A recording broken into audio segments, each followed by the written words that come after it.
Hello guys, how's it going? My name is Dal, and recently I've been seeing so many members in the community drumming the hype back up for the next World of Warcraft expansion, The War Within, which is bringing so many quality of life features to World of Warcraft, from the alt-friendly warband system, which will let you share currencies, gear, transmog, and bank slots across all of your characters, but also open world endgame gearing progression of the delves, even more community-friendly features such as cross-realm mythic raiding and even cross-realm guilds. But as per usual, out of all the features, I'm mostly focused on how our classes are going to evolve with the next expansion, from the ways our classes are going to improve and evolve going forward, but also how they're going to be potentially shaped by the upcoming hero talent system, which adds additional flavor to every single playstyle, almost like adding a sub-spec to an existing spec of a class. And for now, I'm not sure which class I'm going to main going forward in the next expansion, but for now, my current main in Dragonflight is the Rogue, which has been my main for a couple of expansions, and I'll definitely make him a considerable choice going forward, since I've been living and breathing Rogue for the last handful of years. And with this hype coming back up for the next expansion, I've got a handful of ideas as to how I think this class could evolve going forward. So I put together my personal Rogue wish list that I want to share with all of you for the patch 11.0. But right before that, most of you guys watching these kind of videos are still not subscribed. However, the more of you remind, the more of you do. So let's keep it going. Subscribe to the channel and ring the bell if you're watching these videos anyway. Especially if you want to get more regular content regarding Dragonflight 10.2 or any of the future updates going forward.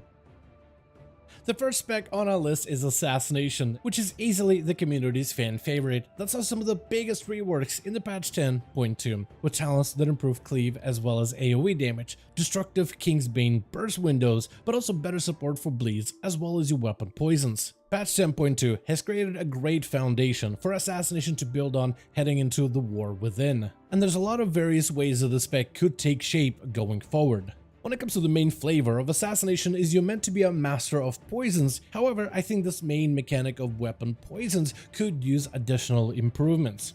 First of all, most of Assassination Rogue's poisons are passive and are not that interactive. Even Amplification Poison, which does play with the ability of Envenom, does end up falling into that passive category because of the way that you play your Assassination Rogue. And I think unique poisons with unique interactive effects would really spice up the spec in War Within. And those kind of poisons used to be more common in previous expansions. Take for example, paralytic poison from the era of Mists of Pandaria, and non-lethal poison which would slowly build up a stacking debuff that eventually stuns your primary target. You could also use Shiv with paralytic poison to paralyze your target, rooting them in place for a handful of seconds, which I think is a perfect example of a poison effect that doesn't necessarily increase your damage, but definitely provides you with more unique mechanics to use in dungeons, raids, and even in PvP, while really emphasizing the pure flavor of being the master of deadly toxins. Another aspect where I think Assassination could also benefit in is added variety of damage sources and damage profile, because currently Kingsbane Poison is the king that dominates every other build out there. It has a very powerful damage window that is fairly satisfying to use, but it does turn you into a class that's highly effective whenever Kingsbane is active, but a lot less effective while Kingsbane is on cooldown. And I usually prefer classes that are generally constantly effective, rather than having a big burst window inside of my cooldowns and then I can kind of just AFK until those cooldowns come back up. And Assassination is filled with so many different ways to amplify your passive damage, from bleed effects, basic common point builders such as Mutilate and Ambush and ways to enhance them, as well as enhance your damage of your finishers to create a potentially good sustained focus build. However, they're just not as competitive as big burst Kingsbane builds, and I think that's something that Assassination could improve upon in the War Within. Heading to the next expansion, every single class and spec will get access to hero talents, which will further modify the way that our classes will play. Currently, Rogue's hero talents are still an unknown entity, but we have seen examples of how certain hero talents will function. A lot of them will transform some aspect of your playstyle, whether it is your primary damage and ability, fueling you full of combat resources as well as other attributes, transforming utility abilities into powerful cooldowns, adding you additional abilities to play with in combat, or giving you reasons to change up your entire rotation. And all of these hero talents will have some sort of a special fantasy. Part of Assassination's array of choices will be the Death Stalkers, which are the elite assassin force of the Banshee Queen, who act both as bodyguards but also as ruthless assassins. The fact that both Subtlety and Assassination share the Deathstalker fantasy will likely mean that it will play around some of the major cooldowns, and I would love to see Assassination maybe get some kind of a cold blood snapshotting for some of the bleeds and dot effects. Another fantasy assassins will be able to play into is the Fate Bound, which we know very little about, and it's honestly anyone's guess what a Fate Bound rogue might be, or how being a Fate Bound will affect a rogue's form of gameplay. If I had to guess and take a stab at it, I would say that Fatebound will likely play around resources, with Fatebound rogues looking to find ways to alter their fate, maybe taking certain RNG elements like combo point building for Assassination and finding ways to lock it in so there's less randomness in how you approach that playstyle. Up next we have my all-time favorite, the spec of Outlaw Rogue, which is another playstyle that saw a variety of improvements for the patch 10.2, mostly consisting of some of the core abilities now being given freely as baseline spec abilities, which opens up a lot more room for flavorful choices within the talent tree. This gives us yet another foundation to build upon in the war within. One of the aspects that I think is always going to be the curse as well as the main draw of the Outlaw Rogue is its RNG playstyle of Roll the Bones, where every time you roll the dice of fate you may be granted a variety of different combat enhancements. Currently, there are 6 total buffs available, but you can get them in combinations of either as a 1 buff, a 2 buff, or a 5 buff ultimate combo. The problem comes from having a 5 buff or even a 2 buff combo that can make you feel powerful, stronger than ever before, versus a 1 buff combo that doesn't really impact your gameplay or alter your rotation. And unless we get to keep our tier set for the current Season 3, which helps solve some of the woes of Roll the Bones, it will likely come back as yet another conversation for us to get into with the next expansion. I feel like this is where the hero talent of Fatebound could potentially sneak its way to allow Outlaw Rogues to take control of their fate in the most literal way. Maybe every time you roll the dice to buff yourself in combat, one of those dice is loaded, meaning that you can now control to some degree which buffs you're going to gain. So if you get the unfortunate 1 buff combination, you'll at least be able to choose which buff you want, which would help create the feeling of consistency. Another suggestion would be to give Outlaw Rogues the ability to roll a guaranteed 5 buff with a cooldown in order to guarantee that you'll be able to get the most out of your damage during key combat encounters, to really harness the ability to control your fate. Another drawback of Outlaw Rogues that could potentially be solved in the future is the reliance on enemy uptime. Currently, the spec is very much reliant on staying on the boss as much as possible, generating as many combo points and spending them just as quickly in order to get back the cooldowns as fast as possible. Losing uptime on the boss means you're generating less combo points. Less combo point generation means less combo point spending, which really slows down the very core of your basic gameplay. Normally you have plenty of mobility to stay on your target with grapple hook, shadow step, and even sprint. However, certain boss fights will force you to stay away from the boss for an extended period. This is where Outlaw Rogue generally starts to struggle in. Some of the ways most classes end up mitigating low uptime is by speccing into talents and abilities that give them a damage over time effect or a bleed effect. This way you're still doing damage to the boss from a distance while waiting to close the gap to get back into range. For Outlaw, that could technically work, but then you're still not generating and spending combo points in order to get back a lot of your combat abilities. As a pirate rogue, you do have a gun, so you could just shoot it, but why can't a pistol shot be a full, viable auto-attack range solution? Back in Pandaria, they made a talent called Shuriken Toss. The Mr. Pandaria version, which was accessible to all 3 specs of rogues, at some point would even replace your auto-attack once you use the ability, letting you auto-attack your target, building combo points from a distance while trying to close the gap to get back into the melee. Creative talents such as these were everywhere during the expansion of Mr. Pandaria, and I think this kind of creativity could be easily applied to our favorite Gunslinger pirate. Another hero talents that Outlaw Rogues will share with Subtlety is that of a Trickster. Now, the fantasy of a rogue Trickster isn't really all that common. The closest thing we have to a Trickster are sprites, which are mischievous little nature spirits that can be found in various parts of the continent, such as Pandaria, Wandering Isles, and even the Broken Isles. All of them are usually averse to pulling pranks on passerbys, using illusions or even disguises to blend in the background.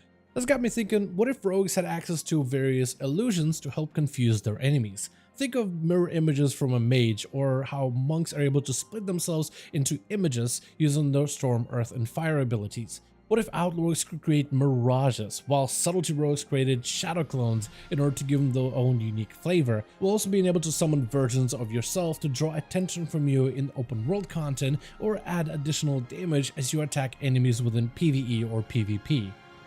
And finally we come to the spec of Subtlety. Just like the other two specs of Assass and Outlaw, Subtlety also got a pretty comprehensive rework with a patch 10.2, which has solidified him to be a lot more of a burst class that really emphasizes cooldowns rather than a sustained playstyle. Subtlety rogues are renowned ambushers. They spring up a trap on their target, attacking them out of nowhere with lightning speed, trying to vaporize them as quickly as possible.